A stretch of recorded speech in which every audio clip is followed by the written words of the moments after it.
Welcome to the Secret Underground Laboratory Recovery and Salvage, where rude mechanicals do magic.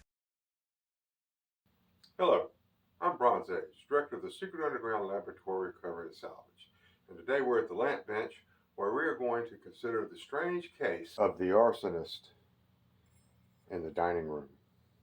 Before we get into the forensics, let's just take a look at what we've got here. 6-arm chandelier, all brass, and a style that loosely called early American or old-timey. It is made to resemble an oil lamp, and this globe down here would be the oil reservoir. There would be wicks running through the hollow arms up to the burners, and early American is really kind of a misnomer in this case because in colonial America, oil lamps were actually very rare. It wasn't until whale oil became economical in the late 1700s that we see oil lamps appearing in actual early American homes. Now, the first thing I noticed after seeing the torched socket was that the wire, the cord, doesn't go down through the center like you would expect it to. It goes through a hole drilled up here in the top of this piece. Now, that's unusual because if we go another 100 years from the appearance of oil lamps, we get into what they call the gaslight era. Gas, various types, would come into the house in pipes up to the ceiling. Your light fixture would be attached directly to that pipe. The gas would flow down the pipe into the arms, and it would end up right here, where there would be a gas jet. A little valve here on the side, and when you wanted to turn on the lights, somebody had to climb up on a step ladder and turn this piece, hold a match to it, light it up. All kinds of obvious hazards there. Probably about the same amount of danger as an oil light, but if you had oil dripping on the floor, you could certainly see it. If you had gas leaking out of any of these joints, nobody knows it until somebody knocks on the door and nobody answers. Now, the plumbing was fairly simple. They just had pieces of threaded pipe. This small pipe here was the one that ended up at the actual flame.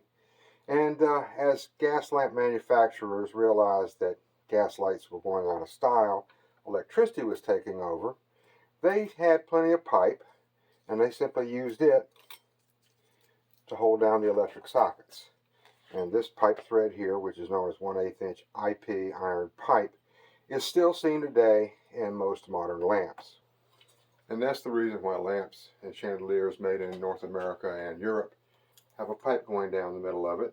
Used to carry gas, now it carries the wires. But if you're making lamps in a place that skipped the gaslight era altogether, all that really matters is what it looks like on the outside. And as long as it doesn't shock somebody or set the house on fire, which in this case seemed to have been a possibility, you can make it without a pipe down the middle of it.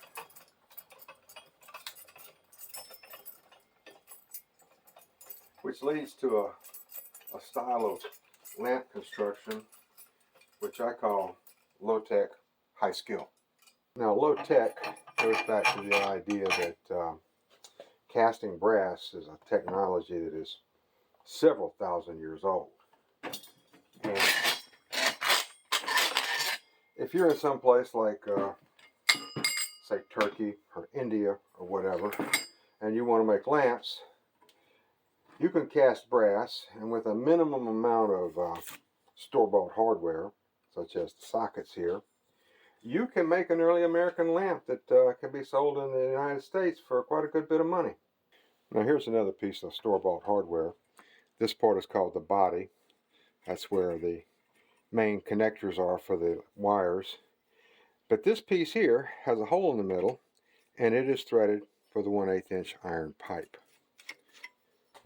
I am curious to see what happened to this thing, if there's any evidence left. The sockets are fairly good quality, nothing wrong with them. They even have these little crimp-on terminals on the ends of the wires, which is not something I see very often.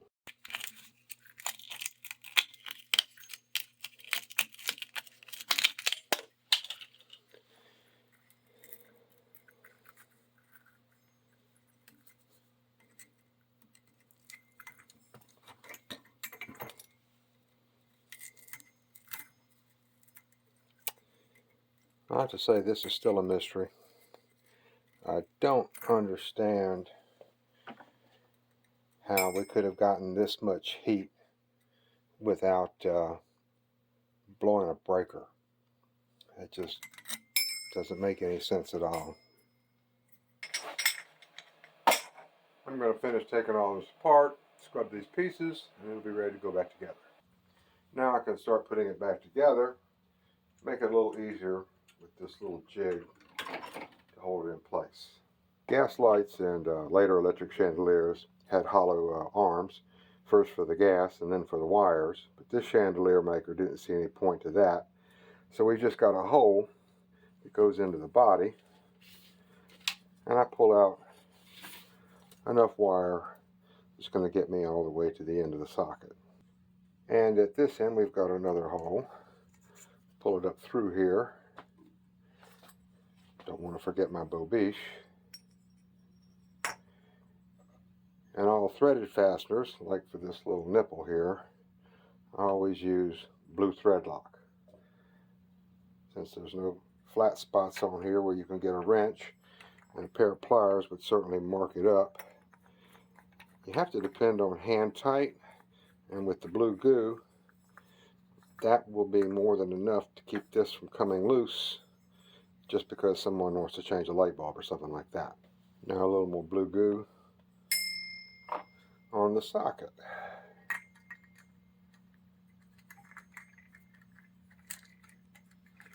And again, this is just going to be hand tight, because the reality is this hardware is just not that heavy, and if you were to tighten it down with a pair of pliers, it would be likely just to strip out.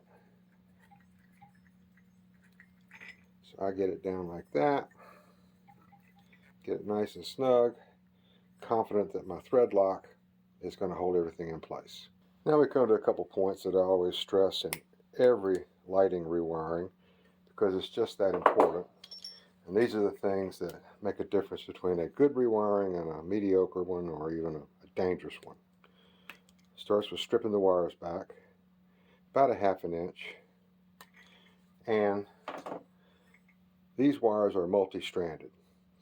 That's why you can bend it and it won't take a kink, because all the wires slide back and forth past each other. But the National Electrical Code dictates that you cannot put a stranded wire under a screw terminal, and just twisting it is not sufficient. What we have to do is tin the wires, and what that means is taking a soldering gun and just putting a drop of solder on the end of the wire.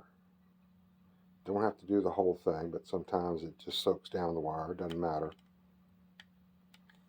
But what this does, it turns all those many strands of wire into a single strand. So now when I tighten them down under the screws, they'll stay tight, they won't splay out and come loose again. The next point is lamp cord sold in North America. It's this Siamese twin kind of thing here. One side, the insulation has ridges, one side is smooth.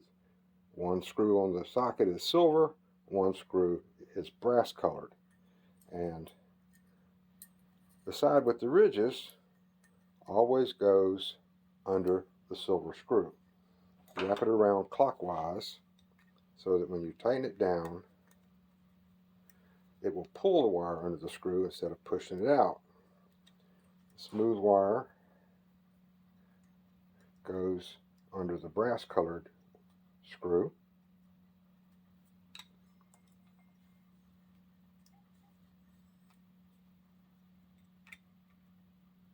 Get it down.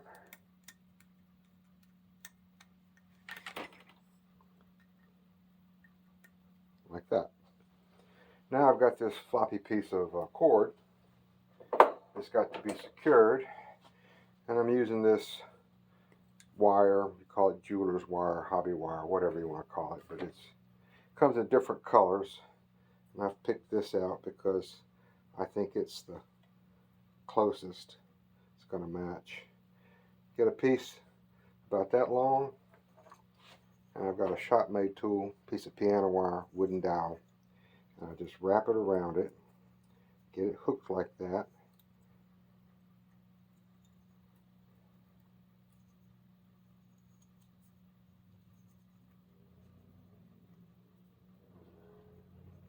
And then just twist it. You could use a little pair of pliers or something like this for it, but from my experience, this does the job. And then you just snip it off and continue that process. And what you want to do is keep it nice and flat, because you want it to be as unobtrusive as possible. And if necessary, you could put a little drop of glue underneath it in places like that. But we're going to go all the way up the arm, all the way here, and get this done nice and neat. And when it's up in the air, this wire is basically going to disappear. Now I have all the tedious work finished. Turn it over,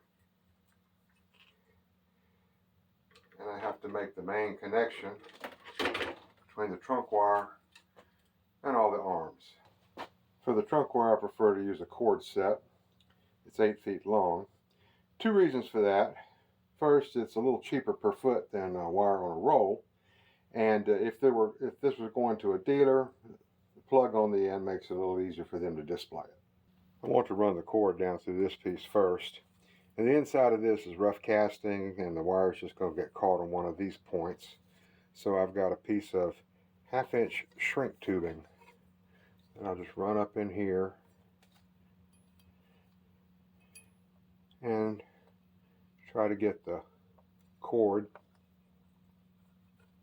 to go down, and it'll bypass all that stuff.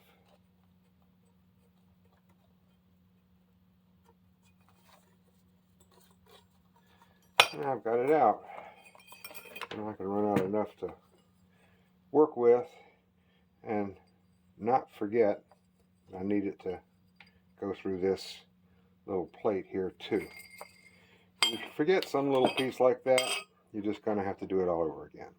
Now this looks like brown spaghetti, but making the connection is really pretty straightforward, because we've still got one wire has ridges and one wire is smooth.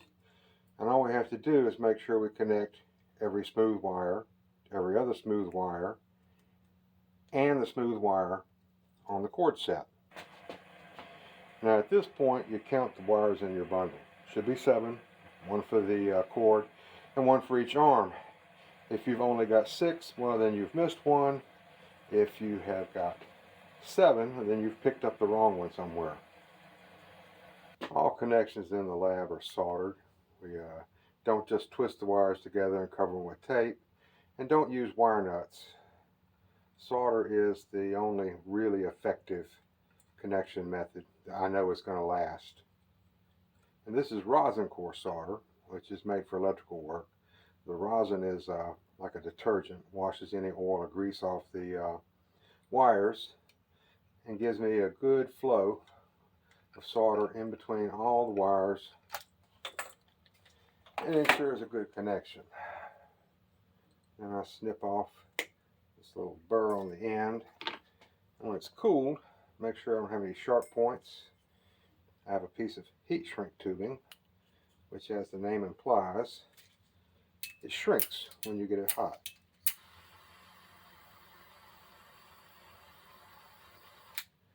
And a little bit of lab overkill. I fold the tip down, put another piece over it, and shrink it. And that gives me a very good connection. I can be pretty sure nothing's ever going to punch through this and short something out. Putting it back together is just the reverse of taking it apart, being careful not to pinch any wires or anything like that. And that is a constant hazard when you're working on a, what do we say, a not first world type chandelier. Sometimes not a lot of thought is put into routing and running the wires.